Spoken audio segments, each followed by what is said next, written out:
Okay, James Roper. Do you think reptilians were on the earth first and humans came and drove them underground? This is a good question, James. So this is the most common belief system in the New Age about reptilians. And when I was first having these psychic experiences and I was, seeing different interdimensional beings and just getting awakened and aware to everything that was going on, I read everything that I possibly could. And I just wanted to know what I was seeing. And I did see reptilian beings.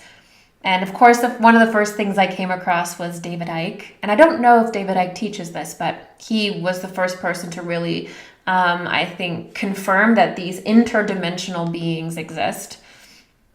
And by the way, there's so many unusual looking interdimensional beings, and any shaman worth their salt will tell you that. When you start going into the astral plane, it's not just like, it's not just exactly human. There's lots of different types of divergent beings that want to attach to humanity.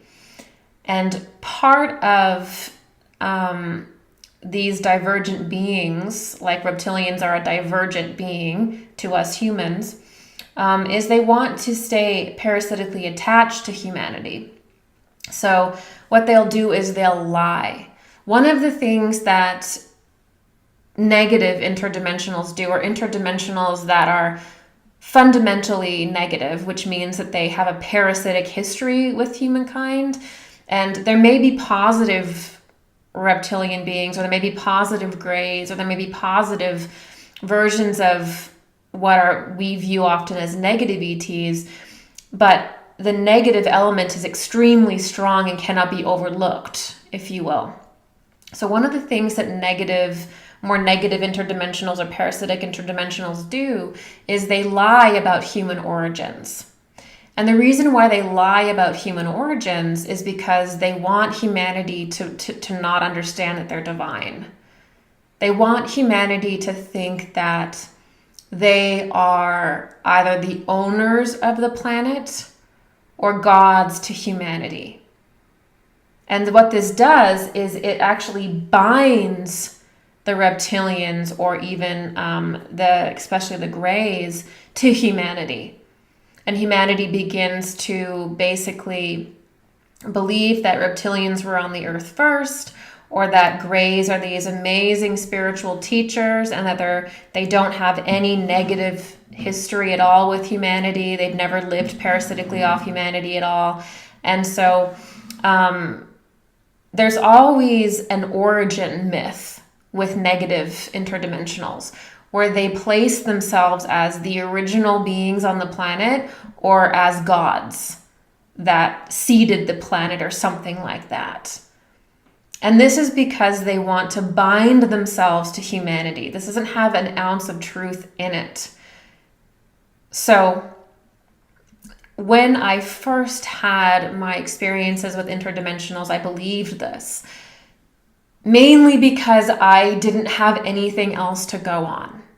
And when you're having experiences and you're seeing interdimensional beings and you don't know what to think, you have to have some kind of structure. You have to have some kind of understanding of what they are to play with in order to kind of dive in and sink in.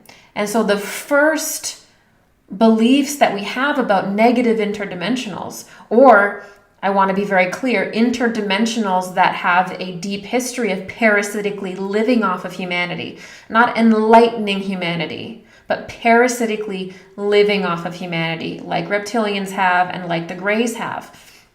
What ends up happening is, well, to make a long story short, you have to believe something. You have to have some kind of belief. But as the more that I did this work, the more that I got into it, the more that I interacted, the more I formed my own opinion about it. And I realized that that thing about the reptilians being on Earth first is a myth that they use to bind themselves to the Earth and thus bind themselves to humanity because they live parasitically on it. So that is what I will say about that. This is the human beings, us, and there are many different colors and there's many different types of human being here. We are the human beings of the earth. We are the expressions of the earth. We are the keepers of Gaia.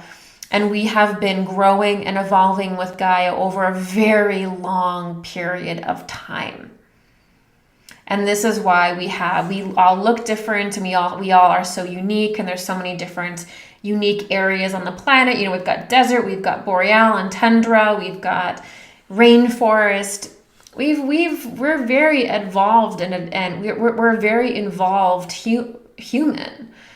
And we are the keepers of this earth. And any being that tries to tell you differently, I would not personally believe. Because again, there is a binding by making you think that you are not the humans of this earth, and they are. There was this great battle that took place, and humans don't really belong here. I have a whole lecture to probably do on reptilians to explain, you know, what, in my opinion, they really are and what's really going on, what I've seen in my work, but I won't get into that this evening because we have other questions. But long story short, no, that is the common narrative, and I don't agree with it. There's a lot of versions of galactic history and various different things that I think are basically propaganda. And we also have to remember that when a being fails an initiation, they become degenerated. And they often turn towards transhumanism or severe DNA modification to survive. Because when you fail an initiation, a planetary initiation, you are set to basically die and then go into another reality. And they avoid death, and so they modify their DNA into different types of humanoids, and they also will merge with machines. And this is to try to survive even though they are technically dying because they failed the initiation. They're no longer tapping into the pure essence of the cosmos anymore. We really need to understand the difference between divergent humans and the various forms that they can take, and organic humans. And it's not that divergent and organic beings can't form some kind of connection, but divergent beings will always be a pure connection. There'll never be a teacher connection because they never passed the initiation that we face. They failed it.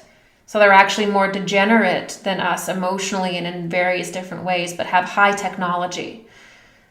And then there are organic beings and organic humans that have passed this initiation. And within their body, they can generate very high spectrums of energy, and they can initiate us into that.